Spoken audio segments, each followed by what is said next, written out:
el ser útil, el servir a la comunidad. Y esto es nuestro tequio, nuestra razón de ser. Eh, Hay personas que no les gusta que yo diga esto, pero no sé, yo siempre lo he escuchado simpático. eh, de la cochina y apestosa existencia, ¿no? Lo digo así como en sarcasmo, ¿no? Con un poco de chascarrillo. Pero bueno, siendo un poco útil, es servir a los demás en el arte de vivir en equilibrio. Como siempre, el staff está compuesto por Vania e Iván, que están aquí. A veces son, a ver, ahora sí saluda con esa camisa, ¿no? Ya vale la pena, dice. Hola. Uh, y Vania, bueno, Está Vania bueno. saluda desde lejos. Son muy penudos estos muchachos. Bien, pues antes de comenzar el foro, yo quisiera hacer algunos, aunque ya Luz me dijo que no los hiciera, pero voy a seguir haciendo unos cuantos. Pues es que tenemos muchos amigos y nosotros nos debemos a nuestros amigos. Eh, en esta ocasión quiero mandarle un saludo muy cordial a una persona muy importante para el proyecto de Toltecayo, de Educayo, que es el ingeniero Gabriel Rojas y su familia, ¿no? Gabriel lo conocimos desde que era un muchacho, ¿verdad? Sí, desde que estaba estudiando. Estaba estudiando ingeniería La el Universidad de la Mixteca. del Mixteca y bueno, desde ahí hasta ahora que ya vive en Querétaro con su familia y se casó con la doctora Nitsa. Nitza y tienen a un bellísimo cachorro que se llama Ictan. Ictan es un seguidor fiel de la Toltecayot, de Educayot y de Toltecayot. Eh, Te mandamos un saludo muy muy cariñoso, Ictan. Te enviamos el último libro que tenía yo en mi colección personal de Los viejos abuelos, nuestra raíz indígena. A lo mejor en un futuro lo vamos a editar, pero por hoy guarda mucho ese libro que te enviamos con mucho mucho cariño. Y bueno, Gabriel ha sido una persona muy importante porque él nos ha ayudado, él nos ha asistido, él ha hecho posible la página de Toltecayo, del portal de Toltecayo, es una construcción de él, igual de aquí Oaxaca. Y bueno, siempre que estoy atascado y que estoy desesperado, llamo a su teléfono y encuentro siempre una respuesta a los problemas que tenemos. Gracias, Gabriel, de veras eres fundamental para el proyecto de Educayot. Y ICTAM pues va a ser un fiel seguidor de este proyecto. También queremos saludar a Julio Palau, un buen amigo oaxaqueño que nos sigue y que lo seguimos. Es una persona brillante, con el cual estamos haciendo un proyecto muy interesante del cual no quiero hablar ahorita, pero estoy muy muy esperanzado en ese proyecto por muchas cosas, ¿no? Y desde luego también un saludo a Rafael Álvarez, otra persona muy importante en este trabajo de la internet. Rafael Álvarez fue el precursor de mi acceso a la internet, a las computadoras. Gracias a él hemos ido avanzando, comenzamos y siempre estamos muy agradecidos, Rafael, por tu tequio hacia el proyecto cultural, porque ustedes saben que nosotros no tenemos un fin de lucro sobre Toltecayot o sobre estos proyectos que tenemos en YouTube y todo esto, pues es el ánimo de servir. Y en ese mismo ánimo hay otras personas como el caso de Gabriel o el caso de Rafael que nos apoyan siempre de manera altruista. Y quisiera yo saludar también a Miguel Ángel de los Santos, allá en California, que ahora ya se convirtió en antes hace 8 días era el representante de Toltecayo en California. Hoy quiero decirles que es el representante de Toltecayo en la Unión Norteamericana, porque ya está distribuyendo los libros. Me platicaba que hasta Nueva York. Entonces, las personas que quieran libros que estén en Estados Unidos por favor comuníquense con Miguel Ángel de los Santos, Atoltecayo LA. Su teléfono es el área es la 714 y el número es el 514-7401. Repito, las personas que quieran libros desde Estados Unidos, por favor, con Miguel Ángel de los Santos, el teléfono es 714-514-7401 y él les dará ese apoyo desde California. Y bueno, finalmente, ya que estamos en Estados Unidos, también a nuestros amigos Eduardo Cruz y María de Huecam Omeyocan, pues grandes amigos, ¿no? Siempre les acabamos de enviar libros. Muchas gracias, nos están ayudando a distribuirlos en Oregon. Y bueno, pues es muy importante el trabajo que realizan nuestros amigos allá. Y bueno, creo que en concreto son todos los compañeros. No sé si tú tienes saludos para alguien en especial. Bueno, para Gabriela y Rodolfo, que están en la Huasteca ahorita, les mandamos un gran saludo y un gran abrazo. Ellos están allá con los TENEC, están trabajando muy fuerte con ellos y pues les mandamos un gran saludo hasta allá. Así es, grandes amigos que vinieron a Oaxaca. Pues nosotros tenemos planeado no salir hasta el 30 de abril del año que entra. Así que todos los amigos que nos piensan visitar, por favor vayan haciendo sus reservaciones del 30 de abril en adelante. Espero que pase esta pandemia y vamos a ver cómo recibimos la otra que viene. Y la que viene y la que viene. Bueno, pues vamos a iniciar el foro Lucecita de mi vida, Dulce Corazón. Este foro es un foro muy especial. Lo íbamos a hacer el 15 o el 16, el 15, ¿no? El 15. Pero decidimos mantenernos siempre los viernes, pase lo que pase. Los caiga viernes, quien caiga. Caiga quien caiga. Llueva quien llueva. Llueva quien llueva, que ya van 2 viernes que no llueve. Qué bárbaro, cómo ha llovido esta semana, ¿no? Aquí por lo menos en Oaxaca, le comentaba yo a Lucecita que ha llovido en esta semana lo que ha llovido un año, ¿no? Hace un año, llovió muy poco hace un año, muy poco. Así que bueno, pues el agua es vida, por eso Tlaloc es símbolo de la vida y estamos muy contentos por eso. Entonces hemos preparado este foro y si quisiéramos, aunque ahorita lo va a decir Luz, pero lo quiero decir también yo, no queremos ofender a nadie. Yo creo que el pensamiento único es lo más dañino que existe, ¿no? No existe una verdad, existen muchas verdades, no existe una mentira, existen muchas mentiras y todos tenemos un poquito de verdad y mucho de mentira, todos. Y la idea es con un pensamiento crítico, pues ir tomando de los otros lo que nosotros creamos que es lo mejor, ¿no? Nadie inventa el conocimiento, nadie crea el conocimiento de la nada. Todos tomamos de todos, vamos haciendo nuestras síntesis personales de la percepción, en este caso de la historia, y damos nuestro discurso. En este caso el que vamos a dar nosotros y hemos dado siempre, decimos que es un discurso crítico, analítico, descolonizador, pero bueno, esa es nuestra humilde opinión y sabemos que hay otras personas que no piensan igual que nosotros y respetamos su forma de pensar y de la misma forma deseamos que nos respeten nuestro humilde punto de vista y pues no vamos a hablar del discurso trillado oficial de lo que significa la fiesta de la independencia porque ya se habló mucho, ¿no? En estos días. Sí.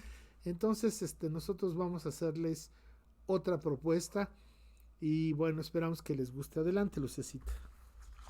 Motivos del foro. Una visión crítica y descolonizada.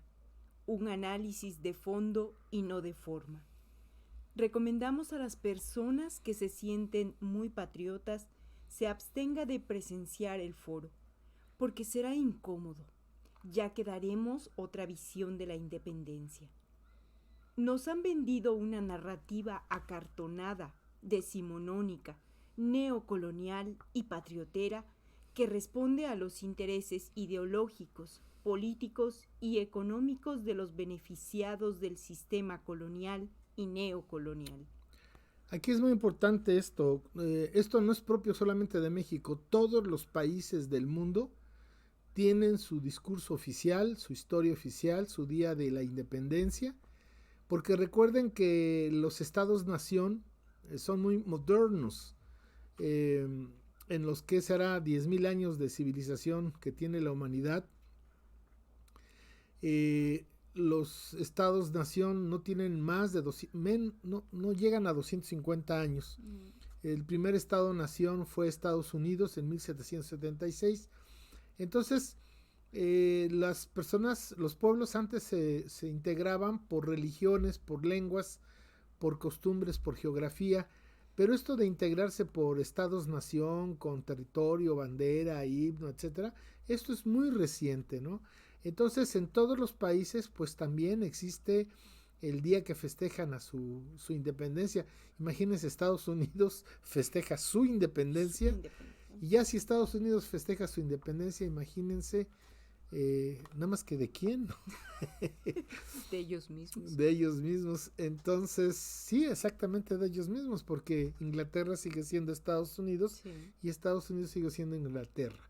Y bueno, entonces no es algo nada más que se dé en México, en todos los países. Y acuérdense del otro foro que hablamos sobre la matria y la patria, y decimos que todos, el concepto de patria es un concepto nuevo relativamente, y que de ahí se deviene el patrioterismo, ¿no?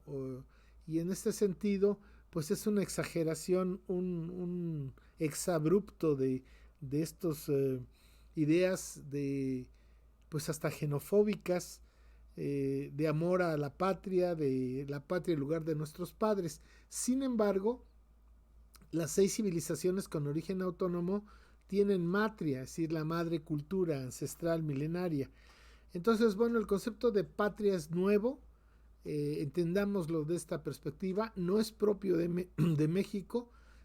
Todos los países tienen, por ejemplo, el mes de septiembre es el mes patriótico de América Latina, porque es un mismo modelo que se va dando cuando se da la ruptura con la corona española. Entonces, ese año fue un año, 2-3 años, fueron muy proclives a movimientos de independencia en lo que eran las colonias iberoamericanas. Adelántenos. La otra cara de la moneda es la gran rebelión de los pueblos anahuacas. En efecto, nos hacen pensar que la independencia fue producto de mentes y espíritus libertarios criollos. Pero la realidad es que, sin los corazones y espíritus de las masas de los anahuacas, mestizos y negros, los criollos habrían sido fácilmente reprimidos como ya había pasado. Es decir, la otra cara de la independencia, que nadie habla de ella, es la gran rebelión de los pueblos anahuacas, que después de 3 siglos empiezan a hacer un movimiento pues mayoritario, porque siempre ha habido rebeliones anahuacas. Desde el mismo siglo XVI, acuérdense de la guerra del Mistón, que estuvieron a punto de perder los españoles y perderle el virreinato, con este guerrero Tenamestli, que estuvo a punto de derrotar a los españoles cuando muere Alvarado justamente en esa guerra. Entonces, desde la gente nos hacen pensar, los que se han beneficiado de la invasión, que cayó Tenochtitlan y ya todo fue café con leche, y que vivimos tranquila y resignadamente 3 siglos. No es cierto. Casi podríamos decir año tras año rebeliones, pero eran violentas, muy cortas y muy enfocadas en sitios muy concretos. Y claro, llegaba el ejército colonial y pues las reprimía sangre y fuego, ¿no? Entonces, si no hubiera habido internet, le hubiera pasado lo mismo a la rebelión de las montañas de Chiapas, ¿no? El EZLN fue conocido gracias a que se difundió a nivel internacional, pero si no, estas rebeliones permanentes, porque tenían razón los pueblos anahuacas de estar en contra de la situación, eran permanentes. Entonces la otra cara de la guerra de independencia o las fiestas de independencia es ver la otra perspectiva. Nada más vemos la perspectiva de los criollos, ¿no? Hidalgo, Allende, Aldama, la Josefa Ortiz, etcétera, ¿no? Esta dama que montaba 2 caballos. Pero nunca vemos la importancia que tuvieron los otros, los vencidos, los sojuzgados 300 años, que vieron la oportunidad de quitarse el yugo de encima y se entregaron noblemente a la causa. Es necesaria una identidad nacional para un país, al igual que las múltiples identidades culturales. Son necesarios los símbolos patrios, pero se deben revisar para que verdaderamente representen al pueblo durante todo el año en los espacios de la libertad, la justicia, la igualdad y el sentido incluyente de las instituciones del Estado. Es decir, es importante y es necesario que los estados-nación, los países tengan sus identidades nacionales. Eso no lo podemos negar, pero sí las tenemos que revisar. Tenemos que revisar con un ojo crítico estas fiestas, entre comillas, y tenemos que tener un pensamiento crítico porque no podemos seguir engañándonos. Por ejemplo, nosotros en México celebramos el 15 y el 16 de septiembre, cuando realmente el estallido social se dio en la madrugada del 16 de septiembre. Entonces, ¿por qué festejamos la noche del 15? ¿Por qué hacemos una fiesta? ¿Por qué el Estado mexicano ese día hace un banquete? Bueno, creo que ahora con el nuevo presidente no, pero para atrás era un banquete de etiqueta, ¿no? Claro, por supuesto. Pues con la sencilla razón de que el 15 de septiembre era el cumpleaños de Porfirio Díaz. Y entonces los aduladores juntaron la fiesta del caudillo, el 15 en la noche, el grito, que debió haber sido en la madrugada, que debía de ser un poco en la madrugada, lo pasaron al 15 en la mañana, al 15 en la noche, y el desfile el 16 en la mañana. Entonces creo que ahí es un punto, porque es un ejemplo que necesitamos revisar todas estas cosas, porque bueno, pues ya Porfirio Díaz se le está haciendo justicia, verdad histórica, pero no tenemos por qué celebrar el 15. En todo caso, si habláramos de una celebración, pues tendríamos que hablar del 16, y también tendríamos que pensar en los otros, en los morenitos, en los anahuacas, en los afromestizos, que tuvieron una gran importancia en esa guerra, que están totalmente desaparecidos de la historia, pero los contingentes, los batallones de los pueblos africanos, de Guerrero y de Oaxaca, de lo que hoy es Oaxaca, pues fueron fundamentales en esa guerra, ¿no? Y bueno, se habla mucho de que Morelos y Vicente Guerrero pues eran más oscuritos, más negroides, porque ahora nos los pintan rubios y de ojos azules. Perfil griego, etcétera, pero Vicente Guerrero era verdaderamente un costeño, como son los costeños, que es una mezcla de anahuaca con africano. Y Morelos, pues era bastante morenito, ¿no? La historia oficial la creó Porfirio Díaz cuando ordenó la edición de la enciclopedia México a través de los siglos en 1884. Esto es importante, fíjense, vean cómo se estructuran las cosas desde que se crea la República Mexicana en octubre de 1824. Desde octubre de 1824 hasta 1884 no tuvimos historia oficial porque nos la pasamos en golpes de estado, nos la pasamos en invasiones, nos la pasamos peleando unos contra otros y aliándonos contra con los invasores. Entonces no teníamos país, y es hasta allá que don Porfirio Díaz pacificó matándolos en caliente a los revoltosos, que entonces dijeron, bueno, pues se preguntaron, México no tiene una historia, y porque recuerden, y lo hemos dicho aquí, hubo un libro muy importante de un escritor, William Scott, que por esas fechas presentó un libro que se llamó Historia Antigua de México. Entonces, Porfirio Díaz pues mandó a hacer este libro. Esta es una enciclopedia que en un tiempo eran 3 o 4 tomos, México a través de los siglos. Y entonces es hasta ahí cuando se comienza a crear la historia, y es ahí donde se crean todos estos mitos de los niños héroes, del niño artillero, del Pípila. Todos estos que nos enseñaron en la escuela fueron creados en 1884 porque necesitábamos una historia oficial.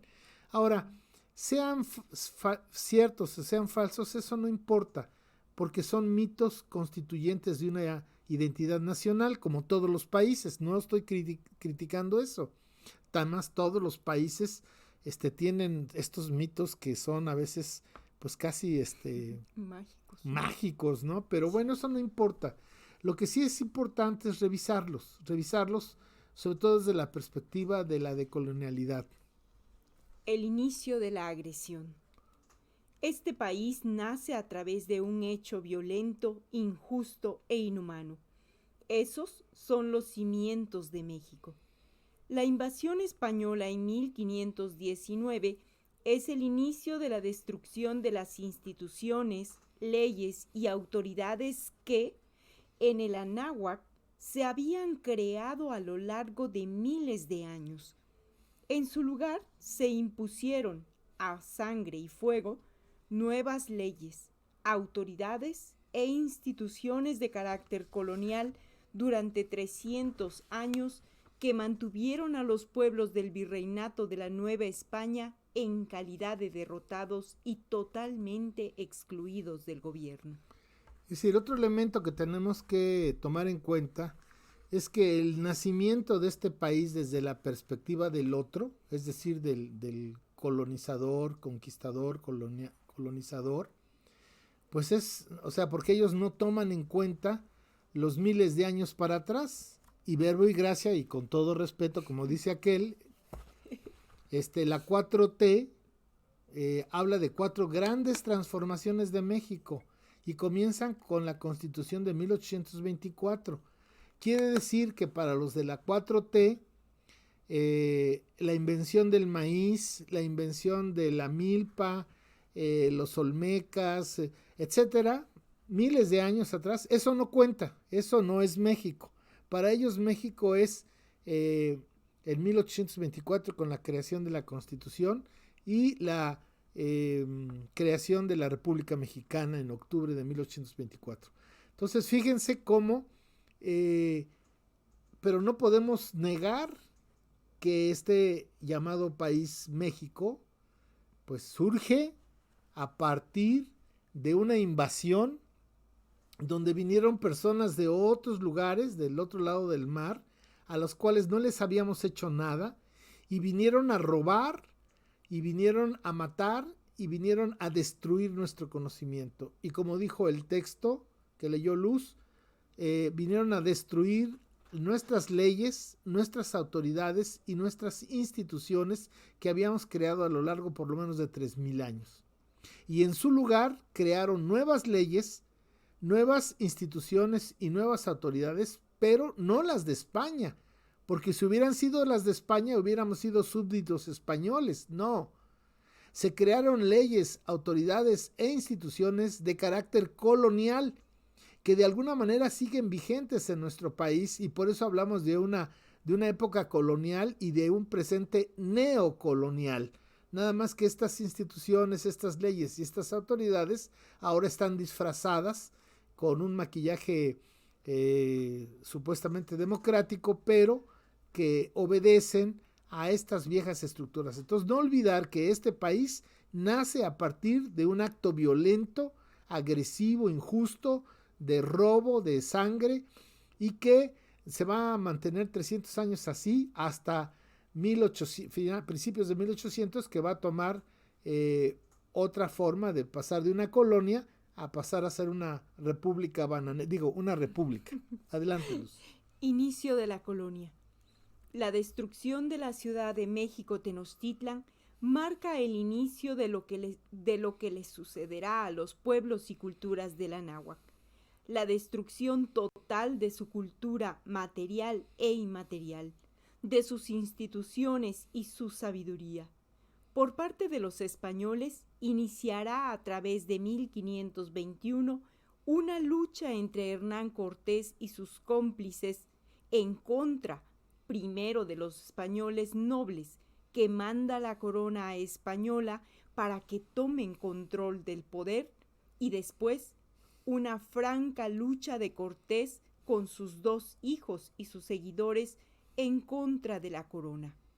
Cortés quería que lo nombraran virrey de la Nueva España y solo lo nombraron marqués del Valle de Oaxaca. Aquí hay 2 puntos que debemos de sumar a este análisis. El primero es que la ciudad más grande del mundo en 1519 era la Ciudad de México Tenochtitlan.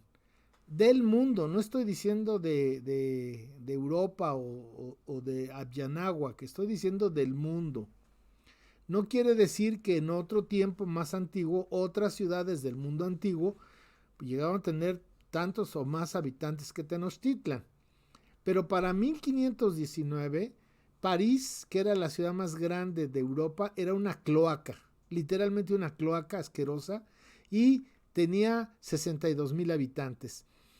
Y Tenochtitlan, la gente no se pone de acuerdo, entre 250,000 y 500,000 habitantes, y una ciudad inmaculada con toda un urbanismo que hoy tienen apenas las ciudades. Ya lo tenía México Tenochtitlan, sistema de agua potable, escuelas, zoológicos, parques, calles, canales, etc.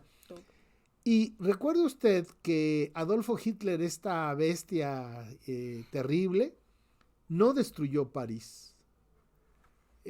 También ahí está manipulada la historia, ¿verdad? Dicen que no pudieron destruirla. Si hubieran querido, los alemanes la destruyen. Fácil.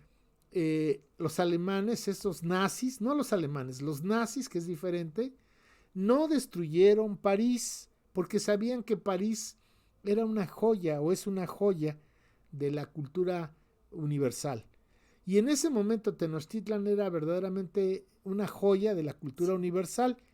Y los españoles, Cortés ordenó su destrucción piedra por piedra, y eso va a marcar lo que nos va a suceder esos 300 años siguientes. Es la destrucción, el desmantelamiento de esta civilización. Y el punto 2 es que justamente ahí surge lo que después va a venir a culminar con lo que llaman Guerra de Independencia.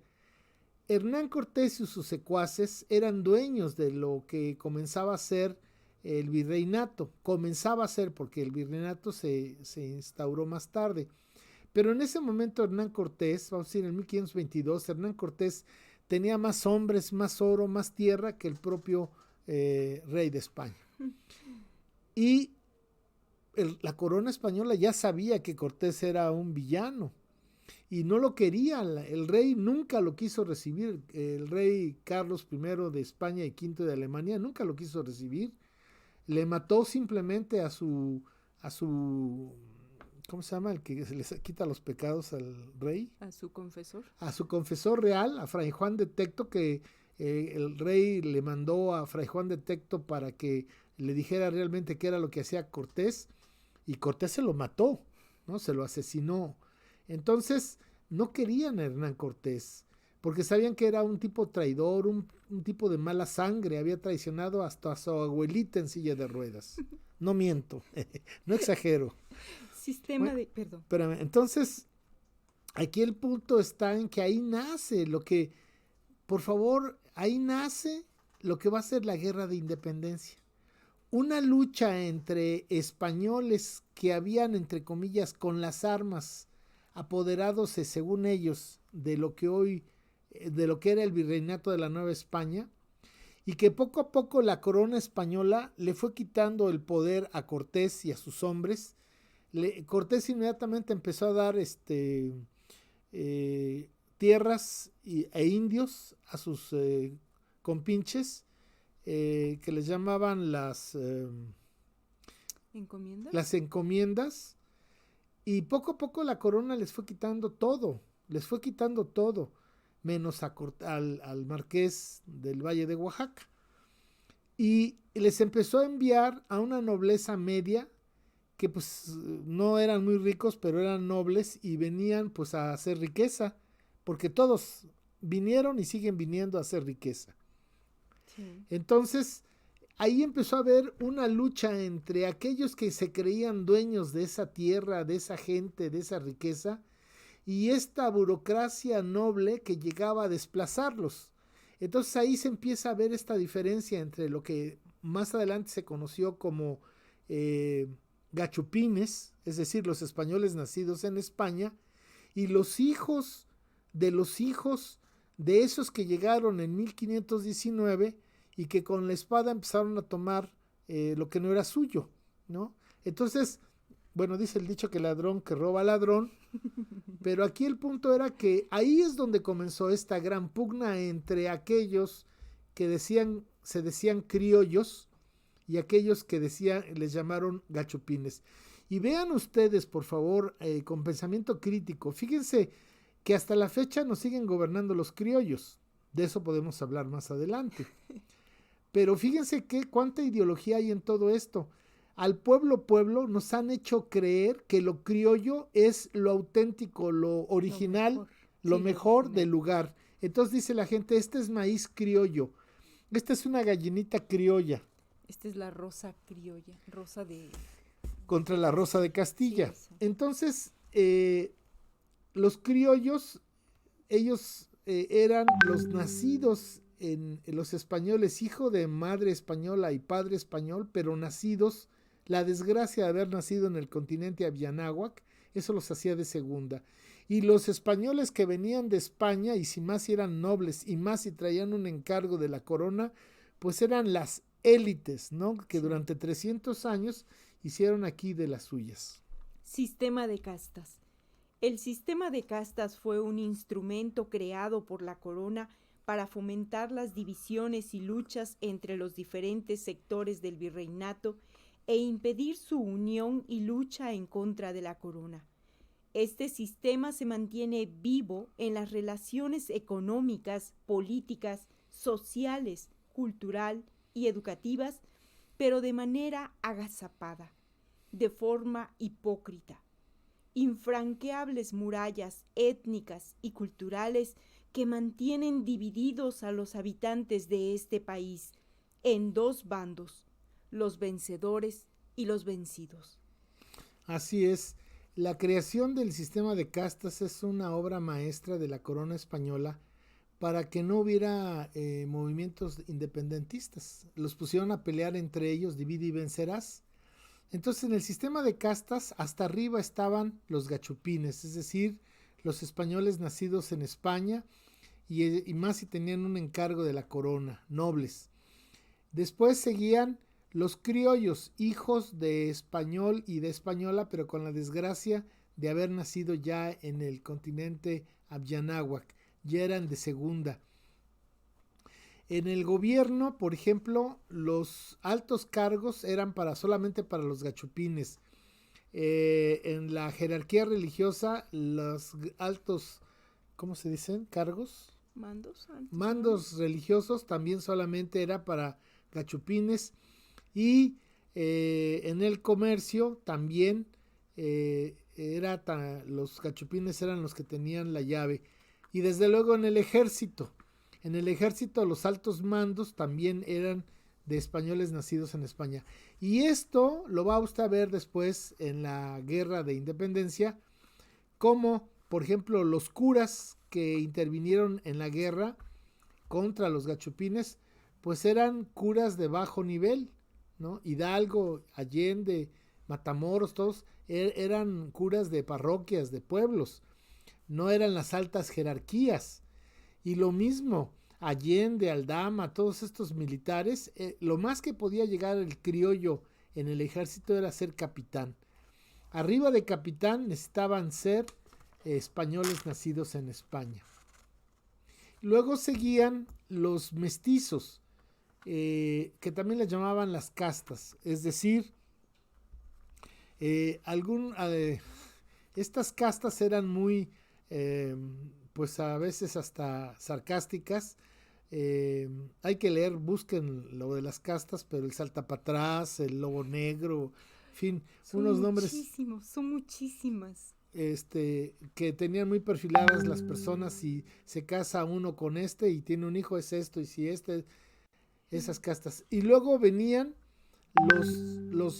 y estas castas, especialmente los mestizos, eran como los criados que habían en las casas o en las empresas de los criollos y de los gachupines. Entonces, los mestizos eran hijos de, no crea que de mujer española, sino de mujer indígena tomada por un criollo o por un gachupín. Un desliz, como dice Luz, un desliz. Y después venían los africanos, porque los africanos eran una mercancía, me da pena decirlo, pero así para ellos representaba. Dicen que el costo de un joven esclavo traído de África, sano, fuerte, tenía más o menos el costo de lo que puede valer hoy un automóvil nuevo, compacto. Y luego al final estaban los anahuacas, los pueblos ancestrales, que además eran mayoritarios, pero ellos no tenían vela en el entierro, eran los de abajo, eran los que pagaban el pato.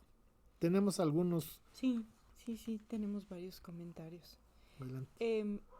Omar Bucio dice,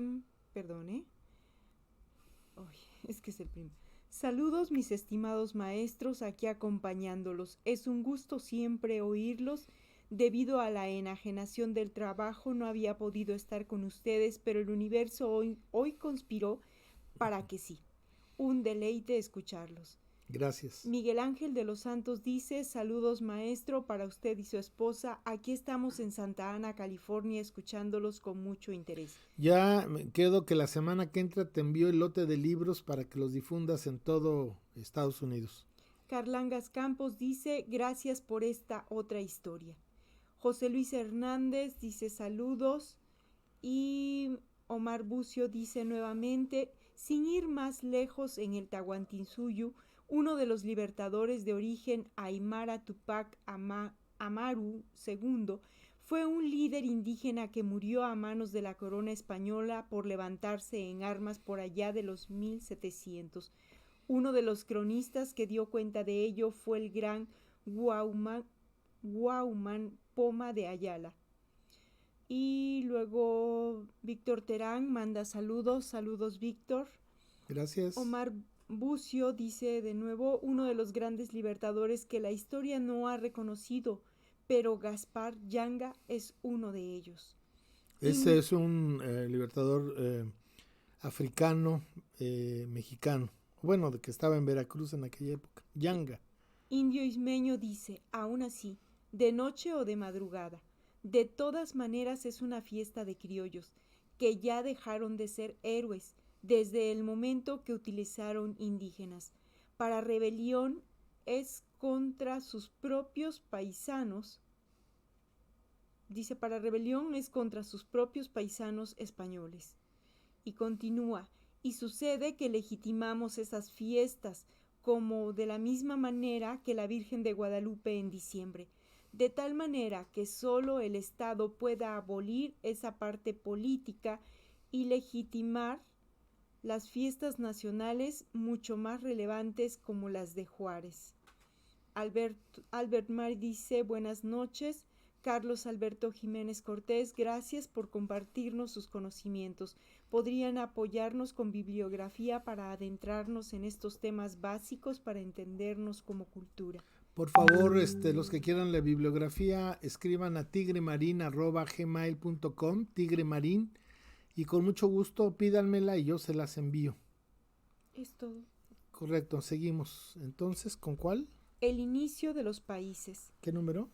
5. 5. Gracias. Desde finales del siglo XVIII, los banqueros y mercaderes europeos empezaron a preparar la caída de las monarquías europeas para instaurar un nuevo orden mundial en el que la libertad, la igualdad y la fraternidad estuvieran al servicio de sus intereses, es decir, de los dueños del dinero. Para ello, crearon en 1776 el primer país en lo que hoy es Estados Unidos, y después siguieron con una revuelta en la ciudad de París, financiada por ellos, que inicia con la toma de la Bastilla y después la caída y decapitación del rey Luis XVI. El siguiente paso fue usar a Napoleón Bonaparte para derrotar a los ejércitos de las monarquías e imponer las repúblicas. La primera víctima fue el Reino de España.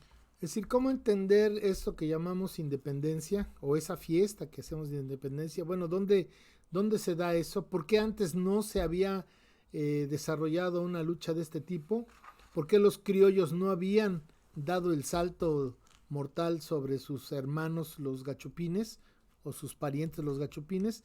Bueno, lo que sucede es que recuerde que Europa, que gobernaba el mundo, pues estaba sustentada en monarquías regidas por la banca veneciana y ya después la banca de Londres y desde luego el Vaticano.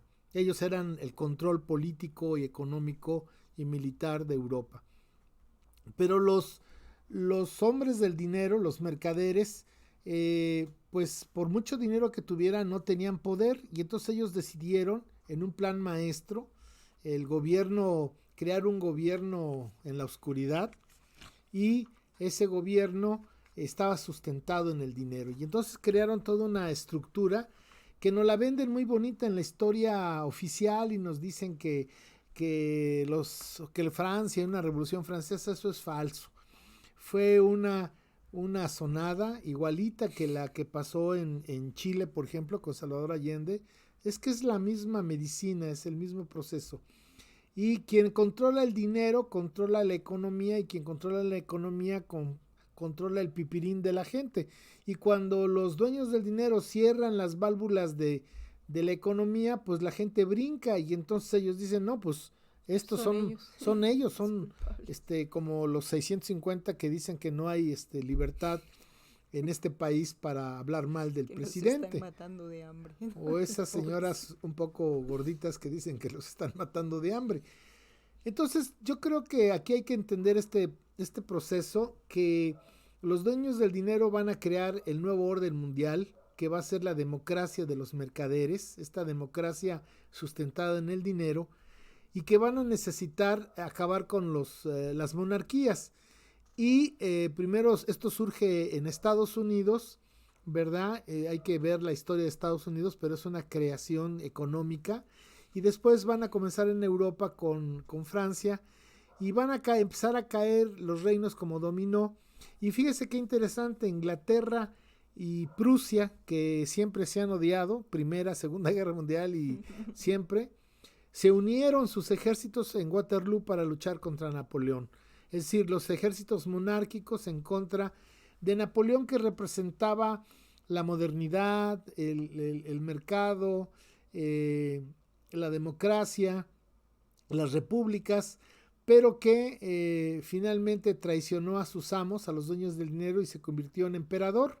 O sea que luchó contra los que luchó, convirtiéndose finalmente en un emperador, y por eso pues le dieron aire, ¿no? Y lo mandaron a una isla a sentarse. Entonces es ahí donde empieza a moverse esta historia, para que empiezan a ser los protagonistas, no la monarquía, la iglesia, y sino los banqueros van a tener el poder. Los motivos de las conspiraciones. Los conspiradores eran los criollos que tenían 3 siglos resentidos y envidiosos de los gachupines o peninsulares. como en 1810 los reyes de España estaban prisioneros en París y Napoleón puso de regente a su hermano, teóricamente el virreinato le pertenecía a Francia. Los criollos encontraron la coartada perfecta: independizarse del virreinato que técnicamente dependía en ese momento de Francia, y cuando el rey Fernando VII regresara a España a gobernar, se reincorporarían al reino, pero ya no en condiciones de inferioridad y subordinación a los gachupines. Aquí hay dos puntos que hay que explicar. Uno es que los españoles van a estar prisioneros, los reyes de España van a estar prisioneros, y es una coartada perfecta, ¿no? Nos separamos del virreinato y nos independizamos para no ser parte de Francia. ¿Por qué Francia, por qué Napoleón no vino a hacer posesión de las colonias iberoamericanas? Bueno, porque unos cuantos años atrás, la armada francesa y la armada española, la armada francesa y española se enfrentaron unidas con la armada inglesa en la famosa batalla de Trafalgar y fueron derrotados por el almirante Nelson. Entonces Napoleón se quedó sin el Atlántico, sin el dominio del Atlántico, donde dominaron entonces fueron los ingleses, de modo que se quedaron aislados las colonias o los virreinatos de Perú y de México o de la Nueva España, y Napoleón fue cuando se fue a Egipto a jugar puntería con la Esfinge. Entonces, por eso no vinieron. Y el otro elemento interesante, fíjense que hay relatos muy agudos sobre los gachupines, críticas muy agudas sobre los gachupines, especialmente fíjense que lo hicieron viajeros, pero también después lo han desarrollado mucho, o de esas fuentes lo han tomado los ingleses, los historiadores ingleses. Decían que los gachupines aquí en el virreinato de la Nueva España, que eran nobles de poca monta, pero que eran muy ricos, porque aquí pues se hacía riqueza. Dicen, Gibson fue uno de ellos, de los investigadores, que extremaban su españolidad, remarcaban mucho. Pero así eran más españoles que los españoles de España, eran más nobles que la nobleza. Se aventaban puntadas como un minero riquísimo en Santa Prisca, mandó empedrar las calles de plata cuando se casó su hija, ¿no? O sea, esos extremos de ser, pues es como esta imagen que tenemos de los narcos, que ya no están así, pero del nuevo rico, ¿no? Entonces los gachupines que estaban en el poder, y vean las imágenes que les puse aquí en la pantalla, con una actitud pues muy déspota, muy despreciativa de todos, de los criollos, de los mestizos, de los negros, y no se diga de los anahuacas.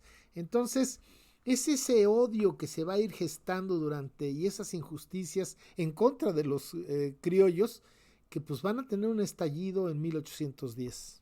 Los pueblos anahuacas ante la rebelión. La otra cara de la moneda es lo que significó la rebelión para los pueblos anahuacas del Bajío.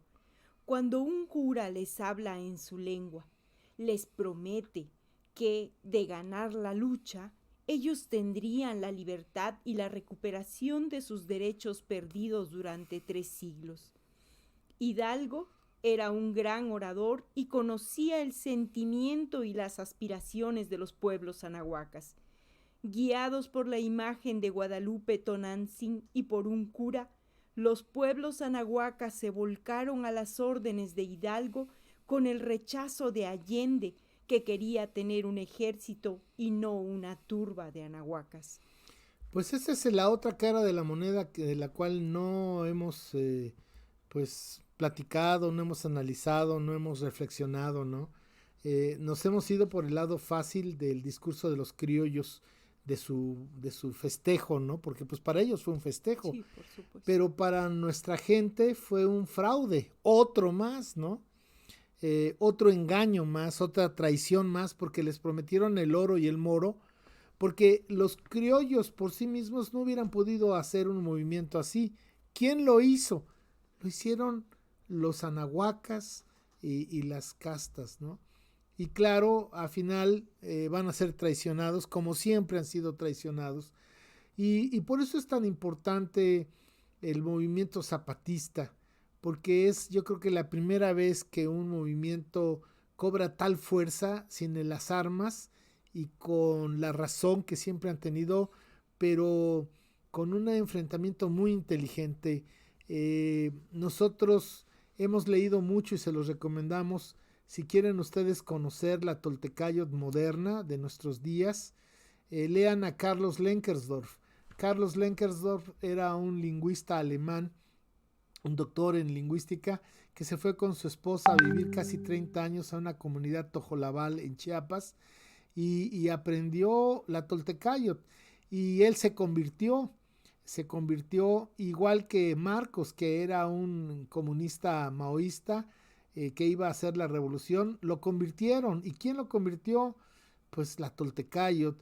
Y el obispo Samuel Ruiz también lo convirtieron. Entonces es la primera vez que el pensamiento filosófico de la gente de conocimiento se siente en el movimiento del EZLN, y mucha gente pues ignorante, y esa gente que habla mal de Marcos y que desprecia al ZLN son personas que no conocen realmente la historia, no solamente del EZLN, sino de los movimientos anahuacas en estos 5 siglos.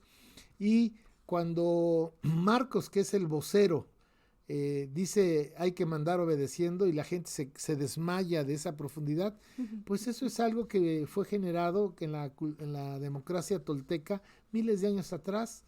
Entonces yo creo que necesitamos usar un pensamiento crítico, y yo insisto, pensamiento crítico no es ser criticón, sino pensamiento crítico es dudar de lo que creemos que es cierto y que hemos aprendido, que nos han enseñado nuestros maestros. Adelante. Los criollos levantaron a los pueblos anahuacas en favor de su lucha para quitarle el poder a los peninsulares. Los peninsulares o gachupines contaban con un ejército virreinal, dirigido por oficiales gachupines de alto rango. Los criollos solo podían llegar hasta capitanes. Los criollos se valieron de la buena voluntad de los anahuacas y del resentimiento que se había creado por las injusticias, abusos y exclusiones de 3 siglos de colonia. Miren, cuando un pueblo no conoce su historia, está condenado a repetirla. Hay muchas personas hoy que celebran la independencia, ahora no fueron al palacio, pero la celebraron en sus palacios, que no le dan valor a esos 30 millones de votos que le dieron la presidencia a este señor Obrador, ¿no? Pero esa es una realidad que les guste o no les gusta, es una realidad brutal. Por primera vez 30 millones de gente dijeron ya basta, igual que el ZLN, y dieron su voto, y por más que hicieron el trafique de comprar votos, inflar, etcétera, 30 millones fue abrumador. Bueno, fíjense que algo así sucedió en 1810, cuando esos anahuacas les hablan en su lengua a un cura y les pone a Tonantzin Guadalupe y les dice que ya llegó el momento y que la gente se fue, ¿no? Y los traicionaron. Qué raro. El sistema de castas en la rebelión. Por supuesto que la rebelión de 1810, como todo lo que sucedía en el virreinato, estaba sujeto al sistema de castas. Los criollos azuzaron a los anahuacas a luchar en contra de los peninsulares, que eran los funcionarios de la colonia, los ricos comerciantes, los hacendados y los mineros. Se le sumaron a la rebelión los mestizos, los negros y lo que se conocía como las castas, es decir, la revoltura de todos ellos.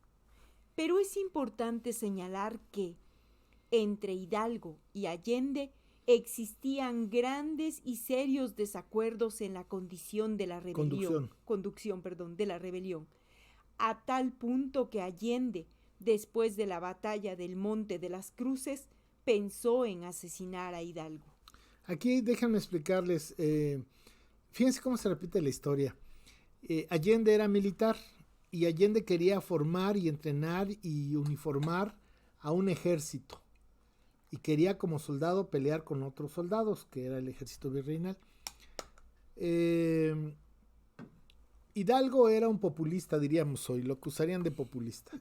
Hidalgo tenía muy buena labia, hablaba en su lengua, él hablaba 3 idiomas anahuacas, y jalaba a la gente, y Hidalgo tenía la cuestión de muchos y en bola, y muchos no llevaban ni armas. Mucha gente de Hidalgo traía arcos, flechas o palos simplemente, pero eran muchos. Y quien tomaba las decisiones no era una decisión compartida entre Allende e Hidalgo. Que tomaba las decisiones era Hidalgo. Hidalgo era un tipo, bueno, ya algún día hablaremos de él, pero cuando el pueblo le pone un apodo a alguien, es que le da en la Santa Bárbara, ¿no? Y a Hidalgo lo apodaban el Zorro, pero no crean que el zorro ese de espadazos, sino Hidalgo era un zorro, ¿no? Hidalgo tenía muchas mujeres, tenía muchos negocios, le gustaba jugar cartas, por eso debía mucho, por eso él necesitaba en parte todo este movimiento, porque tenía pues acreedores, él necesitaba poder económico. Entonces Hidalgo, además nos lo pintan, ustedes deben de saber que esas efigies o esas imágenes que tenemos de Hidalgo son totalmente ficticias, porque no se tiene una imagen real de Hidalgo. Dicen los expertos que hay una en el palacio, en el castillo de Chapultepec, pero que es una pintura que pintaron decenas de años después, así como que yo me acuerdo que era así, pero que como la que hay de Morelos, por ejemplo, que hay una sola pintura de Morelos, o de Callejas, o de José Luis de Apodaca, ¿cómo se llama? El virrey. Sí existen esas pinturas, pero de Hidalgo no. Entonces Hidalgo no era un viejito, Hidalgo tenía 50 y tantos años cuando comenzó la rebelión, estaba en su punto, y era un hombre de armas tomar, y no se iba a dejar de Allende, que aunque era un militar, pero Hidalgo tenía la fuerza, y vencieron en la batalla del Monte de las Cruces. Fue una batalla fundamental, definitiva, porque fue a las afueras de la Ciudad de México, ahí en lo que hoy es el Desierto de los Leones.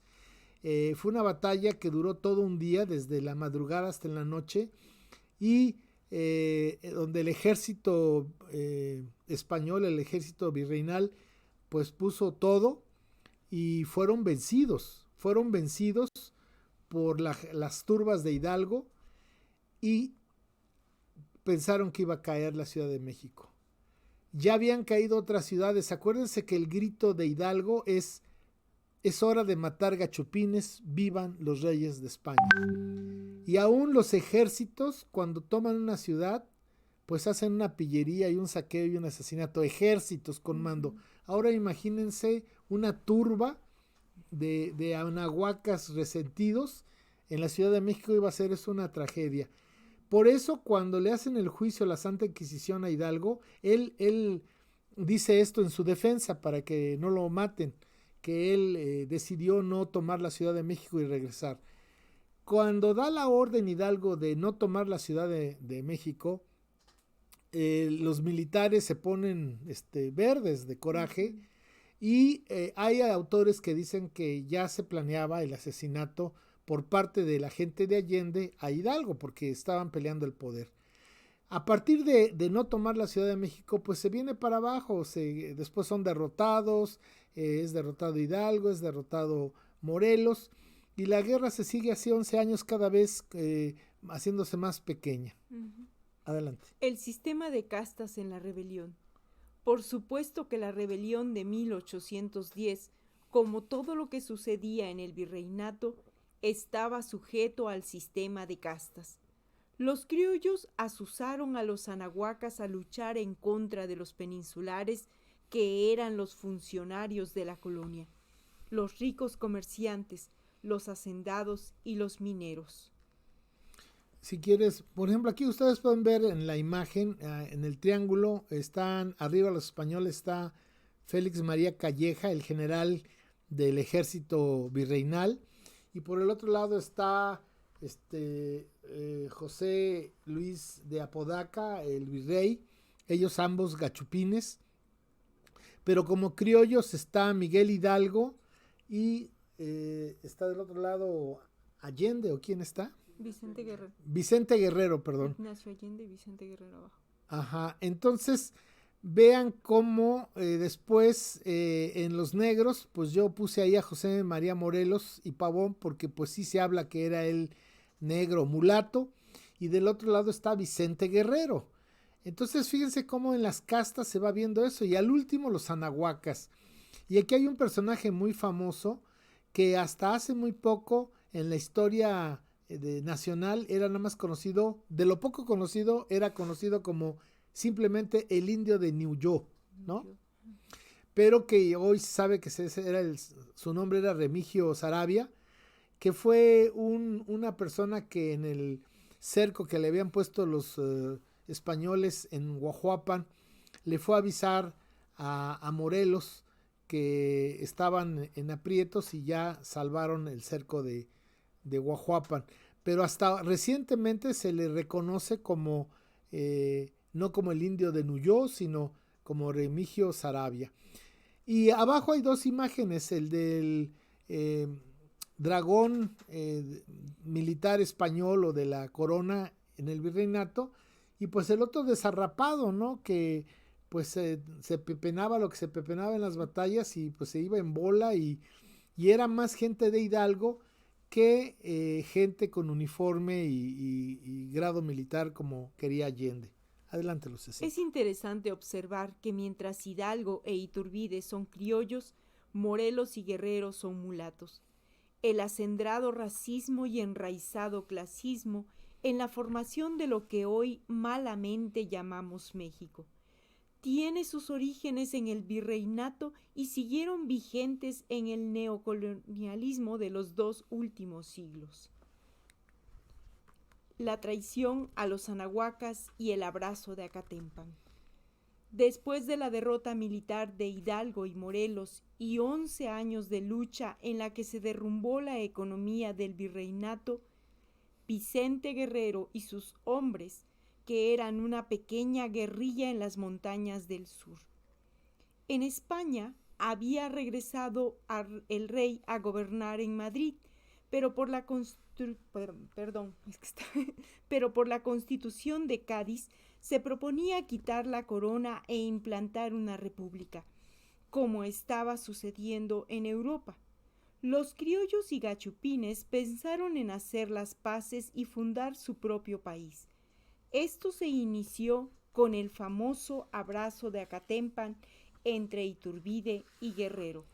Hay quien le dicen al abrazo de Acatempan la primera concertación política de este país. Es decir, pues si en España por la Constitución de Cádiz, que terminó finalmente echando abajo la corona y creando la república, y fíjense, ese problema sigue vigente hasta nuestros días. Y acuérdense que Franco dio un golpe de estado a la república e impuso el franquismo y después la monarquía con el degenerado rey Juan Carlos, ¿no? Creo que se llama. Aquí lo interesante es cómo ellos dicen, bueno, ¿para qué estamos peleando si ya se acabó esto del virreinato? Nos vamos a convertir en una colonia de una república, pues más vale ser cabeza de ratón que cola de león, y vamos a crear nuestra empresa bananera, nuestro país, y entonces es cuando se fragmenta todo lo que era el virreinato, especialmente en Centroamérica, se fragmenta, casi cada hacienda se vuelve un país independiente, y se traiciona a toda esa masa de gente que murió, luchó por la libertad que pedían desde hace 300 años. Esa es la parte que no se ve de la historia. Ese es el rostro anahuaca, el rostro ancestral, que no se ve en esta historia de la 4T, ¿no? Que es una historia de un puñado de gente que hace este país, pero que el pueblo de este país nunca ha sido tomado en cuenta. Adelante, Lucita. La traición de Iturbide y la creación del primer imperio mexicano de la náhuatl. Iturbide, al frente del ejército trigarante, firma con el último virrey Juan de O'Donojú los tratados de Córdoba en 1821 y se proclama la independencia de España. Ahora se pretende crear una monarquía constitucional, pero la noche del 18 de mayo de 1822, en un golpe de timón, los soldados de Iturbide lo proclaman emperador. El 21 de julio de 1822, en la Catedral de la Ciudad de México, Agustín de Iturbide se proclama emperador del primer imperio mexicano de la náhuatl, el cual dura 9 meses. Fíjense nada más, somos la única república o somos el único país que cuando logra, entre comillas, la independencia de España, porque la firma que hace O'Donojú no es reconocida luego por España. Los españoles van a seguir manteniendo el fuerte de Veracruz, ¿cómo se llama? ¿De la Veracruz? San Juan de Ulúa lo va a seguir manteniendo y bombardeando permanentemente la ciudad. Pero bueno, eso es otra cosa. Pero lo que yo quiero que ustedes perciban de esto es que somos, fíjense, esta gente que hace este llamado país México, tanto gachupines como criollos, no crean una república como lo hace Estados Unidos, como lo hace Francia. No, ellos van a crear una monarquía constitucional. O sea, por eso nosotros, y cuando digo nosotros, los criollos tienen este resabio todavía pestilente de monarquía, ¿no? Entonces, bueno, ellos en el fondo querían ser una monarquía como la de Europa, pero constitucional y en México. Miren, ese Te Deum que se hace para coronar y que está la imagen en esta pintura, verdaderamente es una opereta ñoña de Iturbide. Dicen que las joyas que usó él y ella, la emperatriz y el emperador, para el Te Deum, donde van a ser ungidos como emperadores, se las prestaron porque no tenían ni que caerse muertos. Y al término de que comenzó el imperio, el boato del imperio, es decir, mostrarse y vivir como emperadores cuando no había un quinto, no había que comer porque habían habido 11, 12 años de guerras, de pobreza, de saqueos, pero no, estos están en el boato, y ese boato es el que han mantenido las personas en el poder de México desde ese primer imperio mexicano del Anáhuac. Ojo, eso es importante, del Anáhuac, hasta pues lo que hemos observado hasta ahora de Despeñadero, de Fox, de Calderón, en la presidencia, ¿no? Ese boato, ese comprarse ese avión, todo, o sea, entiendan, cuando uno conoce la historia, uno entiende el porqué de las cosas. Nada surge de la nada, todo tiene un proceso. Entonces vean de dónde venimos. Adelante, Lucecita. Los territorios que de los criollos, al asumir el poder de lo que será su país. Los criollos recibieron un extenso territorio que comprendía desde lo que hoy es Panamá hasta casi lo que hoy es Alaska, casi la mitad de lo que hoy es Estados Unidos, las islas del Caribe y las Filipinas.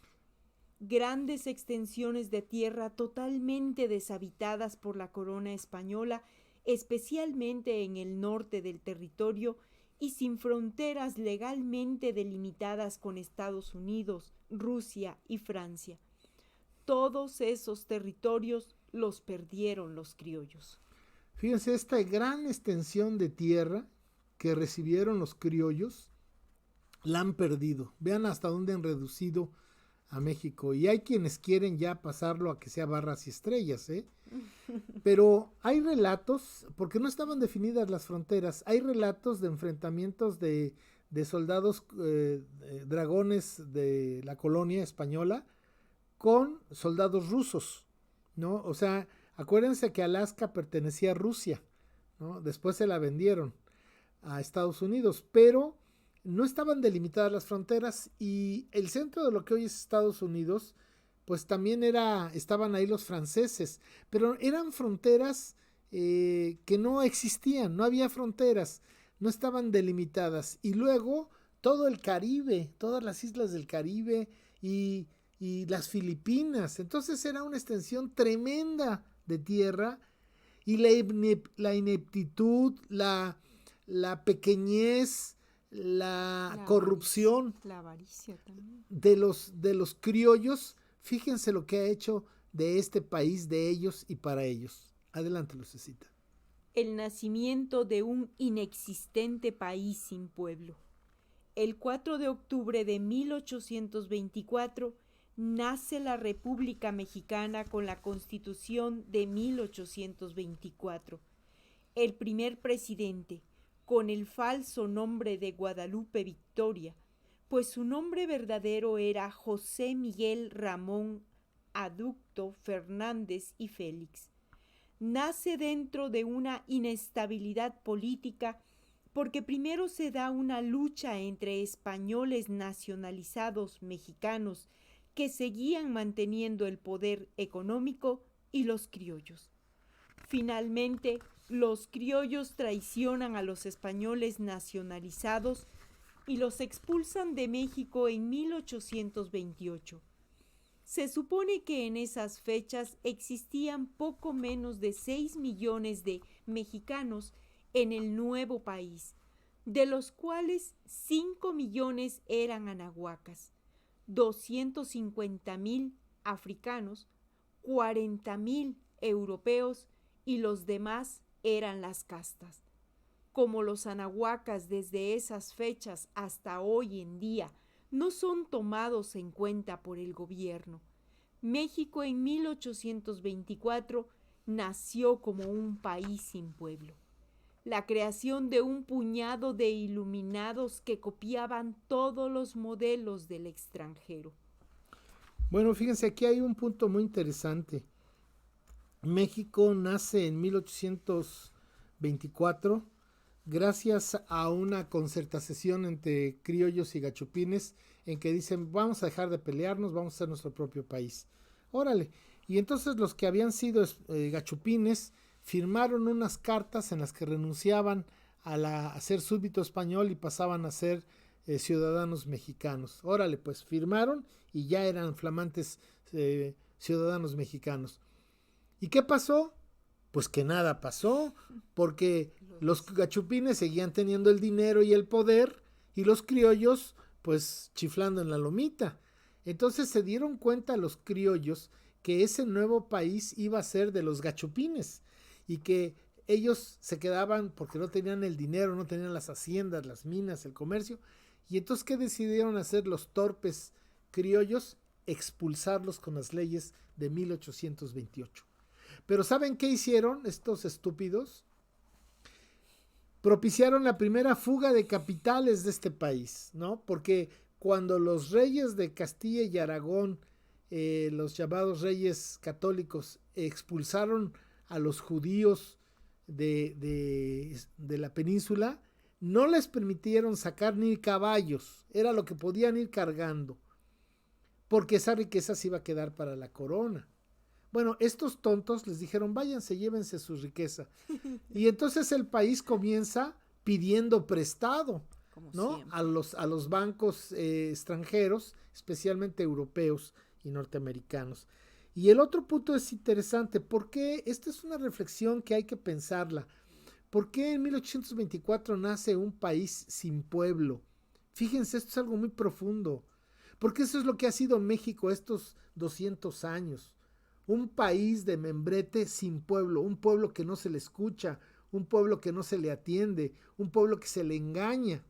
Así ha sido todos estos gobiernos, desde el señor Víctor, no, Guadalupe Victoria, hasta, con todo respeto, hasta don Andrés, hasta que demuestre lo contrario, ¿no? Pero bueno, sí hay casos excepcionales como indiscutiblemente Lázaro Cárdenas, etcétera, ¿no? A veces exageramos, discúlpenos por favor. Pero aquí hay una cosa interesante. No se tienen cifras así como hoy tenemos INEGI, pero se supone que para esas fechas no llegábamos a 6 millones de habitantes, de los cuales 5 millones eran anahuacas. ¿Qué clase de anahuacas eran? Aquellos que tenía el INI o el ahora nueva dependencia. No, el Instituto para Defensa de los Pueblos Originarios, o no sé qué babosada más. No, solo pues cambia de nombre. Solo, no, es pura atole con dedo, atole con el dedo. Pero de esos casi 6 millones, 5 millones eran personas monolingües, anahuacas, que vivían en su mundo ancestral, que sí eran explotados y todo, pero que ellos seguían viviendo en su tradición, con sus normas, con sus espiritualidades, sus lenguas. Era un anáhuac explotado, invadido, ocupado, esa sería la palabra, pero era anáhuac ocupado. Luego había 250,000 africanos. Miren ustedes, esto es un dato interesante porque Estados Unidos se supone que logró tener 500,000 africanos secuestrados de África y hoy representan más del 20% de su población. ¿Y por qué México, que tenía la mitad y que tiene muchos menos habitantes que Estados Unidos, por qué decimos que en México no hay negros? No, es que todos, aquí sí se hizo un café con leche con la negritud. Guillermo Bonfil Batalla habla de la tercera raíz, ¿no? Por ejemplo, estos chinos que yo tengo no vienen de Suiza. Esta nariz ancha que Dios me dio, pues viene ahí de la negritud, ¿no? Y este sabor que tenemos para bailar. Pero en fin, fíjense, 5 millones de anahuacas, 250,000 africanos, 40,000 gachupines. Nace un país sin pueblo. ¿Quiénes son los que hacen este país? Un puñadito de ilustres criollos y gachupines ambiciosos peleándose el poder unos contra otros. Esa es la realidad de este país. No es un consenso de grandes masas conscientes en búsqueda de una identidad. No. Han sido estructuras creadas por élites de poder. Adelante, Lucecita. México, un país que ha estado en las manos ineptas y corruptas de la ideología criolla. Después de expulsar a los gachupines, los criollos se dividen en dos bandos y han venido luchando durante estos 2 siglos por el poder. En medio de invasiones y alianzas con los invasores, los criollos masones, escoceses conservadores, centralistas, monárquicos y pro-europeos lucharán contra los criollos masones yorquinos, liberales federalistas y republicanos. Es decir, hoy en día, PRIAM contra Morena. Ante la ineptitud de los criollos representados por Santa Anna, fueron 2 oaxaqueños, uno anahuaca y el otro mestizo, los que forjaron el país de los criollos, Benito Juárez y Porfirio Díaz.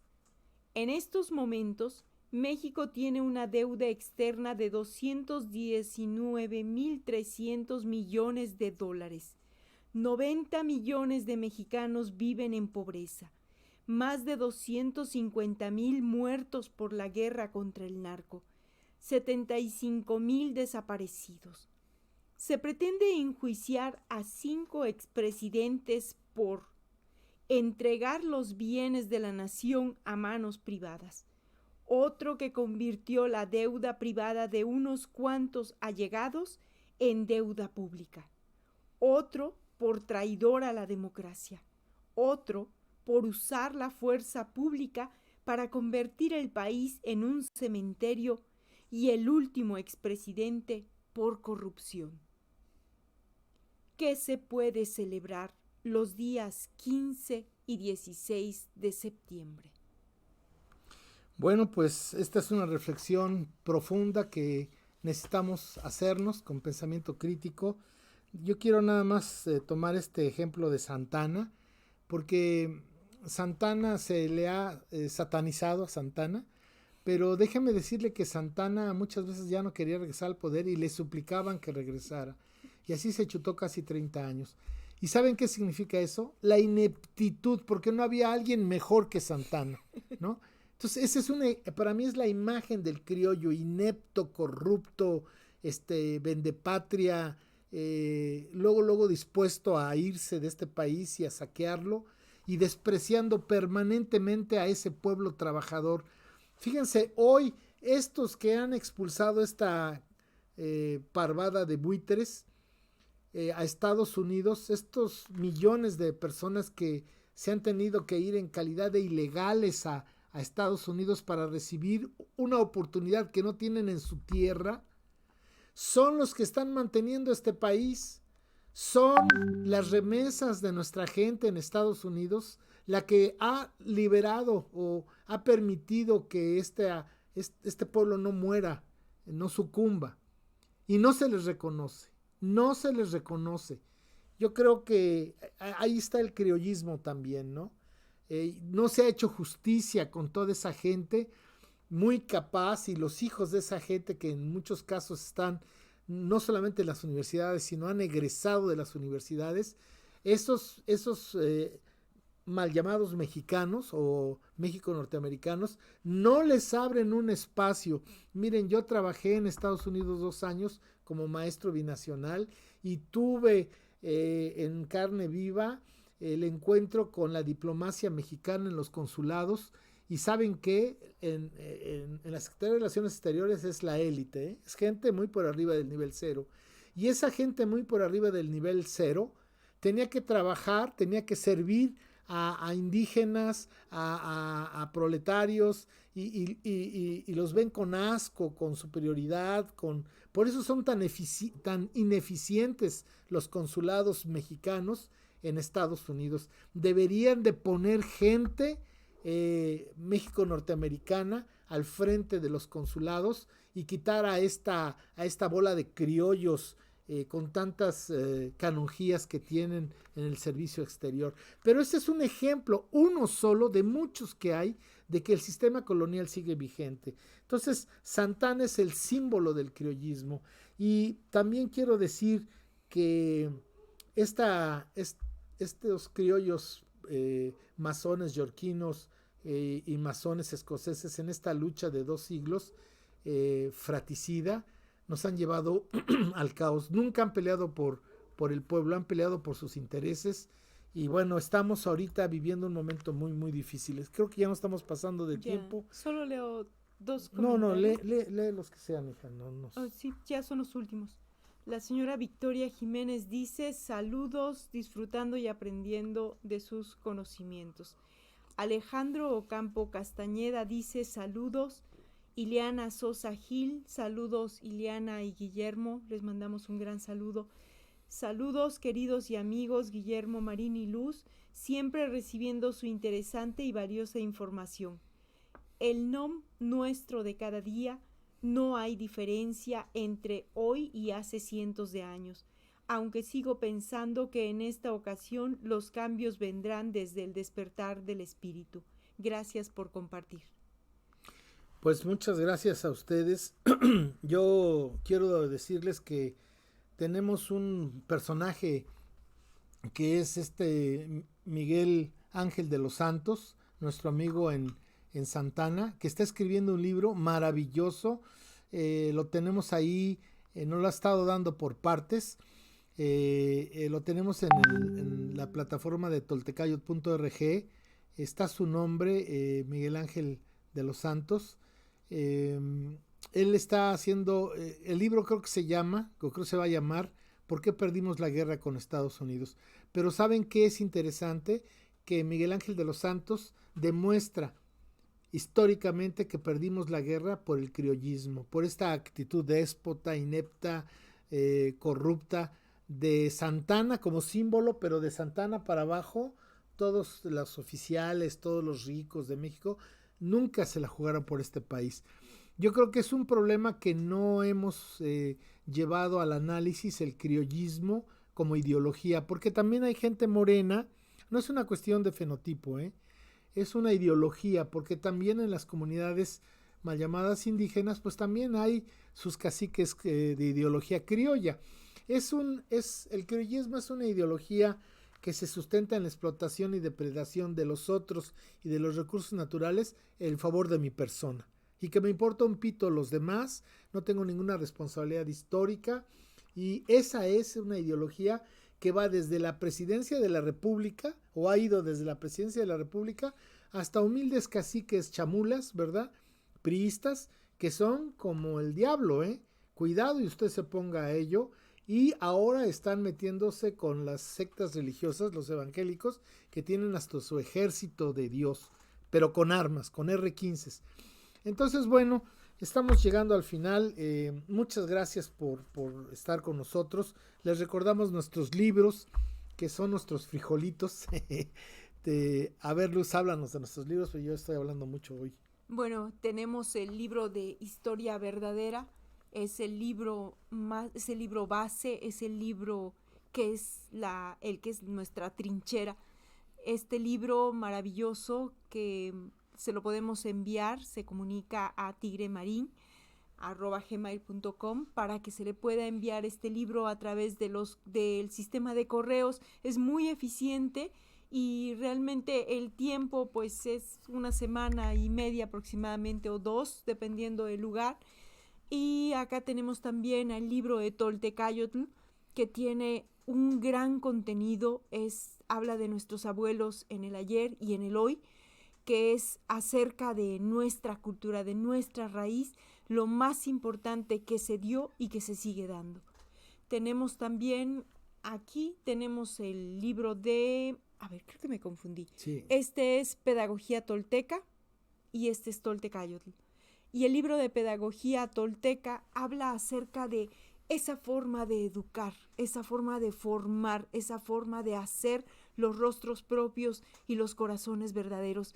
No estamos hablando de teorías ni de nada de eso, simplemente es nuestra formación, nuestra educación, lo que usted va a encontrar acá, lo que han hecho nuestros abuelos para que nosotros seamos lo que hasta ahorita somos.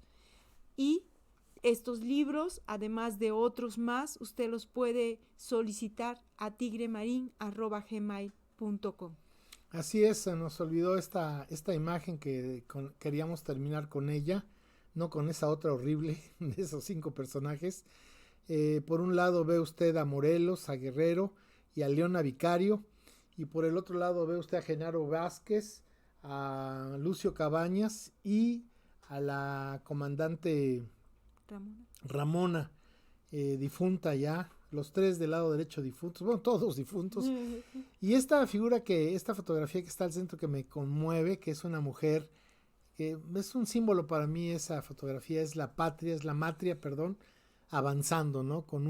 En las montañas, avanzando, ¿no? Entonces me conmueve eso.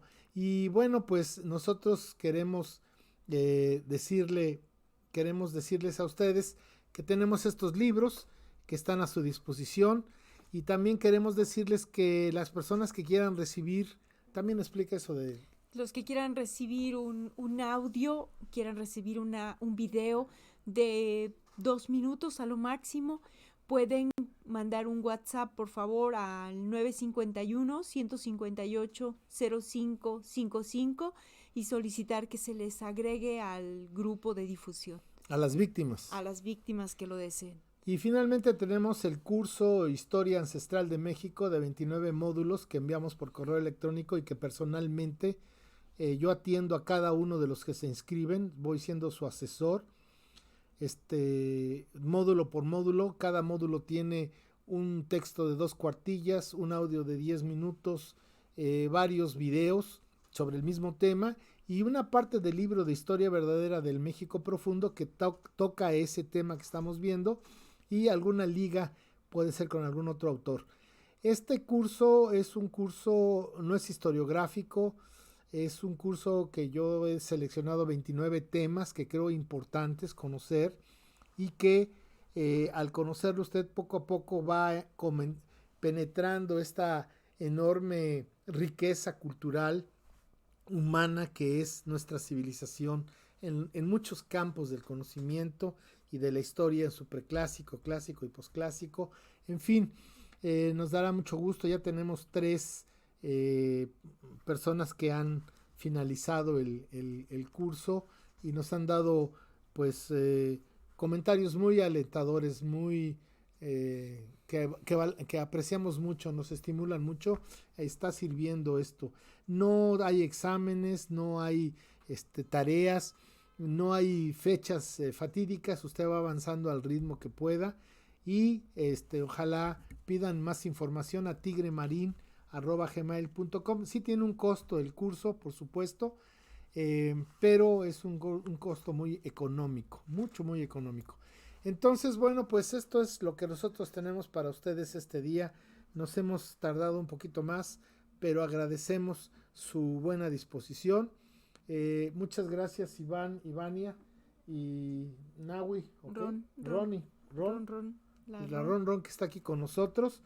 Y desde luego especialmente a cada uno de ustedes que han tenido la paciencia de estar con nosotros. Nos vemos la próxima semana, llueve, truene o relampaguee el viernes a las 8 de la noche. Muchas gracias. Gracias. ¿Mm? Bueno, ya terminamos. Ay, qué viejita tan linda. La Ron. ¿Cuánta gente hubo? 52 al final. Sí se grabó, ¿verdad?